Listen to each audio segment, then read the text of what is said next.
Criticism को हम किस तरीके से लें और कितनी बार ये क्रिटिसिज्म सही होता है, कितनी बार गलत होता है, या इसका मिक्सचर, माने कि कुछ बातें सही और कुछ बातें गलत। लोग अगर क्रिटिसाइज़ करते हैं तो हमारे मन में कहीं ना कहीं एक फीलिंग आ जाती है कि हाँ हम ऐसे हैं।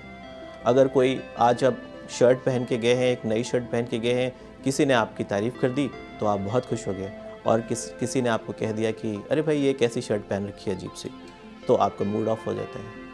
तो सवाल ये है कि हम कितना हद तक दूसरों के क्रिटिसिज्म या दूसरों के रिमार्क्स को एक्सेप्ट करें और कितने हद तक उसे रिजेक्ट करें। 1970s में एक मॉडल तैयार किया गया था। अमेरिकन साइंटिस्ट, 2 अमेरिकन साइंटिस्ट ने मॉडल तैयार किया था। उनके नाम थे जॉन इंगम और हैरी, और उन्होंने उस मॉडल को नाम दिया जोहारी विंडो। उस जोहारी विंडो के हिसाब से हर व्यक्ति के व्यक्तित्व में या पर्सनालिटी में 4 एरियाज़ होते हैं।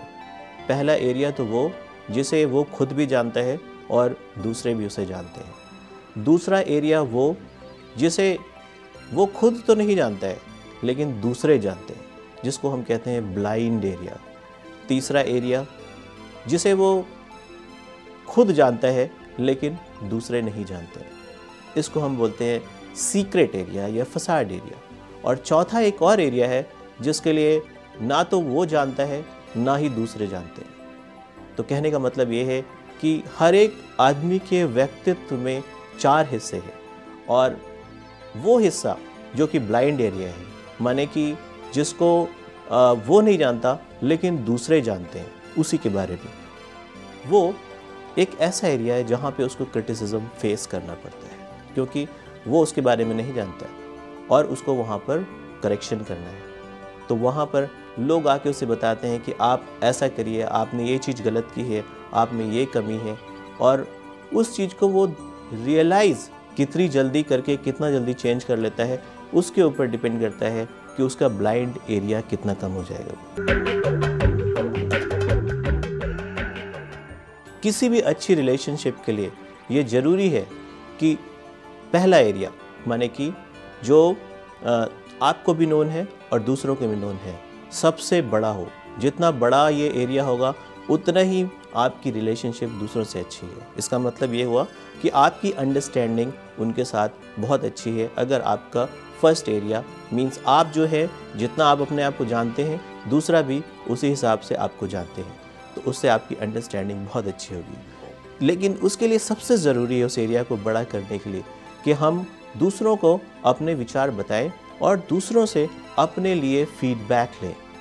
और अक्सर वो फीडबैक क्रिटिसिज्म के सेंस में होता है, अक्सर वो फीडबैक इस सेंस में होता है कि आपको ये इम्प्रूव करना है, आपको ये इम्प्रूव करना है। सो जाहिर सी बात है कि जब हमें ये बताया जाता है कि आपके अंदर आपको ये इम्प्रूव करना है, आपको ये इम्प्रूव करना है, तो कहीं ना कहीं हमारे अंदर इन्फीरियरिटी कॉम्प्लेक्स डेवलप हो जाता है। हम सोचते हैं कि क्यों हमको लोग क्रिटिसाइज़ करें, क्या आखिर हम में ऐसी कमी है। लेकिन अगर उसी को अगर हम पॉजिटिव साइड में लें और हम सोचें कि ये जो हमें बताया जा रहा है वो सही भी हो सकता है, और देखते हैं दूसरों के एंगल से भी सोच के देखते हैं, अगर हम इसको इस तरीके से देखेंगे तो शायद हमें अपने अंदर कोई ऐसी कमी नज़र आएगी जिसको हम इम्प्रूव कर लेंगे तो हम और भी बेहतर हो सकते हैं। क्योंकि अगर हम अपनी कमियां दूर कर रहे हैं तो इसका मतलब ही यही हुआ कि हम और स्ट्रांग बनते जा रहे हैं। कभी कभी ऐसा भी होता है कि लोग हमें क्रिटिसाइज़ करते हैं दूसरी वजहों से, माने कि उनका मकसद हमें इम्प्रूव करना नहीं है, बल्कि वो किसी न किसी बात पे अगर हमसे जेलस हो गए हैं, आप जॉब कर रहे हैं और आप बाहर निकलते हैं, लोगों से बातचीत करते हैं, तो किसी न किसी चीज़ को वो जेलस हो गए आपको लेके, या और भी अपने इमोशंस को वेंट आउट करने के लिए वो क्रिटिसाइज़ करना शुरू कर देते हैं। ऐसे मौके पे हमें मालूम होना चाहिए कि ये पर्सन सिर्फ हमें क्रिटिसाइज़ करने के लिए कह रहा है, इसमें हम कुछ भी नहीं कर सकते हैं।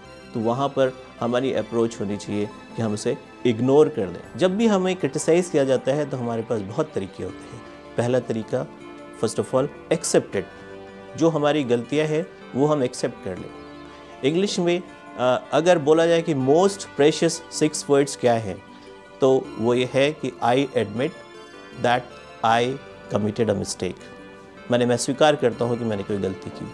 तो पहला तो ये है कि उसे हम एक्सेप्ट करें अगर हमसे कोई ऐसी मिस्टेक हुई है। दूसरा तरीका ये है कि अगर कोई हमें अननेसेसरली क्रिटिसाइज़ ही करता जाता है तो हम उसे ओवरलुक कर दें और उसको हम इग्नोर कर दें कम्प्लीटली।